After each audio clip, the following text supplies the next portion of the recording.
where we've gone from bantamweight to lightweight, but with the readjustment of the Olympic weights to accommodate 5 weight classes in the women's tournament now. The men's weight classes have been reduced to 8, and featherweight has been reintroduced at the 57 kilogram weight limit.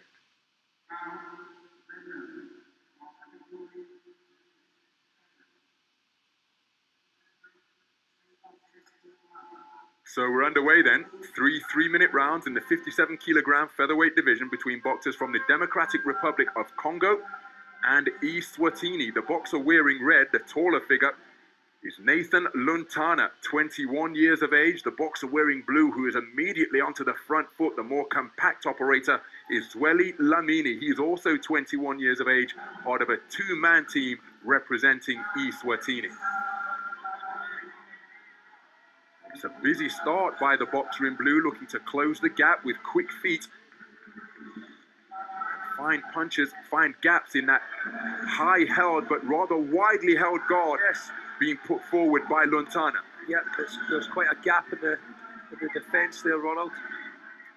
And we wonder if we can see Dlamini exploit that gap. Clearly, depending on how you look at things, of course, there's a slight disadvantage in reach and height. But he's certainly an industrious boxer in the first opening minute of this first round. Really looking to close the gap, but now looking to extend. Straight shots out of that southpaw stance. Beautiful jump to the body and then into the head. And now he's bringing a long southpaw left into play as well. There was a corkscrew left hand from LUNATA. More experienced than Dlamini in the sense that he competed on the global stage at the World Championships in Yekaterinburg at the back end of last summer. But this man, Dlamini, I saw him at the Gold Coast Commonwealth Games where he made it through to the quarterfinal stage, losing to the Canadian Eric Basran, who went on to take bronze. So 1 win away from a place on the medal podium. That gives you an idea of the prowess of the boxer in blue. Yeah, clearly capable. And as we can see, trying to advance and close down the distance against his left-handed opponent, who has clearly a very, very good jab. He's not being allowed to establish that to the way that he would like up to now, but he's landed some lovely straight shots right through the guard of Dlamini. But again, there the crowding tactics being employed by Dlamini, the compact boxer in blue, looking to close down LUNATA. Good 1-2 there from Dlamini. He is having some success with those shots through the middle due to LUNATA's rather gaping defence. But when he straightens out that right jab, he really is a difficult man to close the gap against. And if you are going to close it, he makes you pay a price. But look at the marauding attack being launched by Dlamini once again.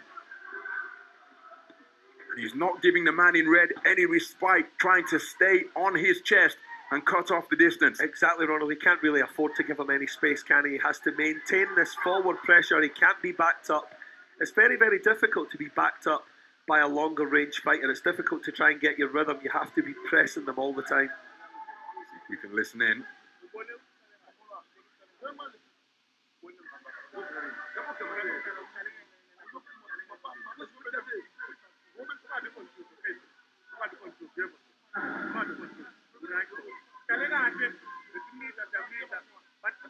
Well, as we can see here, Dlamini pressing forward rather anxiously, trying to close the gap. And we didn't see much variety in between there. When he did get close, he wasn't able to let those hands go and let those body punches flow, which I'm quite sure was the idea. LUNATA's right jab had a great part to play in that round.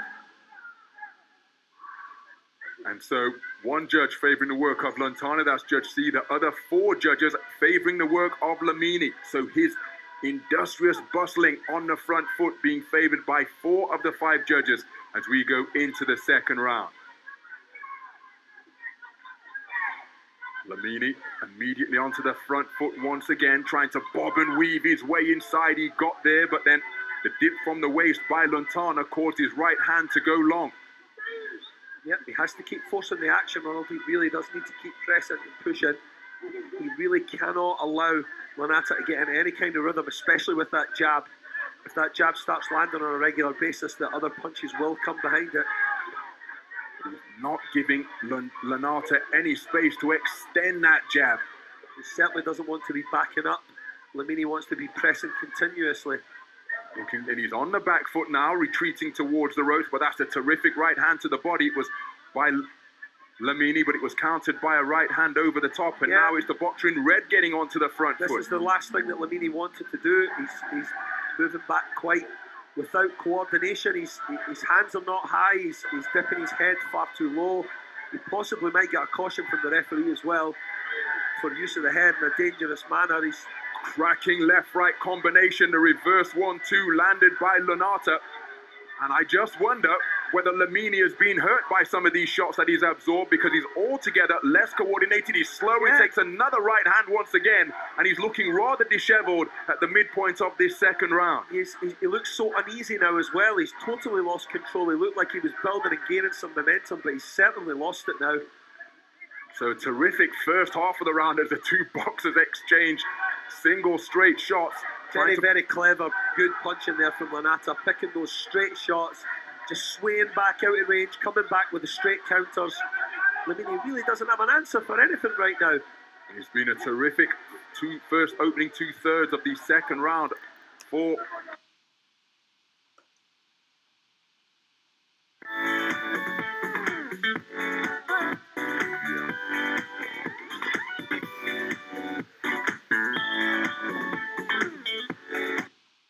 LUNATA. Cracking left hand once again. There's the same shot once more, and he is making good use of his advantages in height and reach. And look how slow the feet of Dlamini have become. He was turned so easily there, Ronald, so easily. He's totally at sea. He actually looks physically tired here as well. His footwork has slowed down. His head movement, which was such a feature of his boxing in the opening round, that is now not apparent. He lands a good right-left combination to drive LUNATA into the turnbuckle, but he is looking like a weary boxer up there. He certainly is. He's tired very, very quickly after such a good start in the first round. So closing seconds. Look at the laboured manner in which he's swinging the punches now. They're being telegraphed. They're falling short. His feet have slowed down, and he's being picked off by accurate pot shots like that. Comprehensively. He's been totally outboxed this round, outmanoeuvred, out-turned, just beaten in every manner. He was out-fought there as well. He looks exhausted, Ronald. That was a terrific second round by Nathan LUNATA. It really was. What a turnaround we've witnessed in this contest. Because he took the opening round for 4 of the judges, but the fact that Judge C scored for Dlamini gave you an indication that he was very much in the opening 3 minutes. But he was nowhere in the second round. Nowhere near it. As you can see, being out-punched 3-4 shots to 1.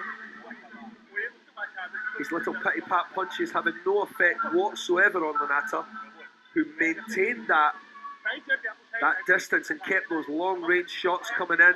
But that was an example of how his accuracy decreased. He was short by a country mile on that attempted salvo. His defence as well totally went to pot. He just started moving his head in awkward directions, as you can see. All 5 judges favouring the work of LUNATA. 10-9 for all of the observers. He's up off his stool, ready to begin the third and final round. LUNATA, he wants to continue the momentum. This man has got to revert to the type of boxing he showed in the opening round, or this could be a very lengthy 3 minutes indeed. Yep, it all depends on this last round, Ronald. All depends on this last round. And if we see Dlamini flag like he did in the second round and tire, we could see a couple of standing counts here.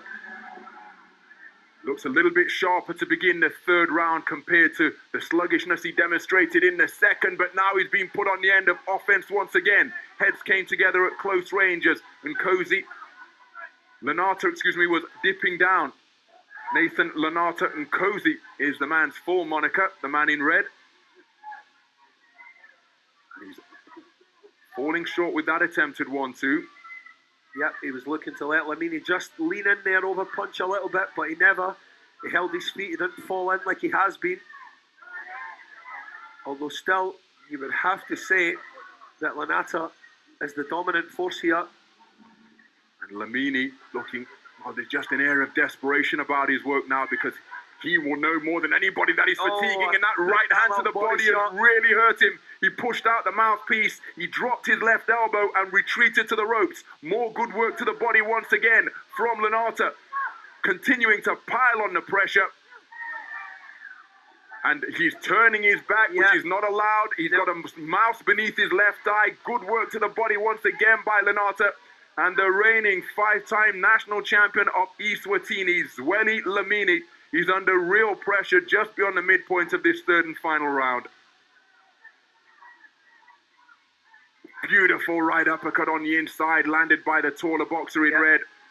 And I think we can say, without being disrespectful, that LUNATA's not a huge puncher, because he has literally landed so many clean shots against Dlamini, and Dlamini still hasn't totally fell apart yet. Well, he was Eswatini's National Athlete of the Year, was Dlamini in 2018 for his terrific performance at the Gold Coast Commonwealth Games. He took 2019 National Championship gold once again, but he is being punched all over the ring by the unrelenting attacks. Whoa. What a left hand to the body, right uppercut landed by LUNATA. Terrific punch picking, and runs him onto a southpaw left. And Dlamini, well, he's in danger of taking a standing count here, being overwhelmed. Terrific punching from the boxer in red. LUNATA just has to find that distance that he can gauge so he can get those cleaner shots. There's the prediction. It did come, Ronald. There is a count. Well, terrific punch picking. And Dlamini, while his defense has become porous, it's practically become non-existent. And LUNATA changing his feet, and another jolting southpaw left drives the man in blue backwards, as does that 1-2 salvo. This is a terrific display from Nathan LUNATA. And Zweli Dlamini has been comprehensively outboxed there by the 21-year-old from the Democratic Republic of Congo. And look at the support in the stands in acknowledgement of the terrific boxing display he produced. He really was outstanding towards the end. He just kept those punches coming continuously.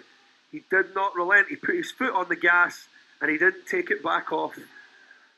And Dlamini just flagged unbelievably. Was that pretty big push in the first round just a little bit too much for him? Didn't pace himself enough. That is a 10-8 round for me, Ronald. I'm quite sure it is for you as well, that final round. Standing count, and not just a standing count. He was beaten in just about every department. And look at the contrasting body language here. Here's the official verdict.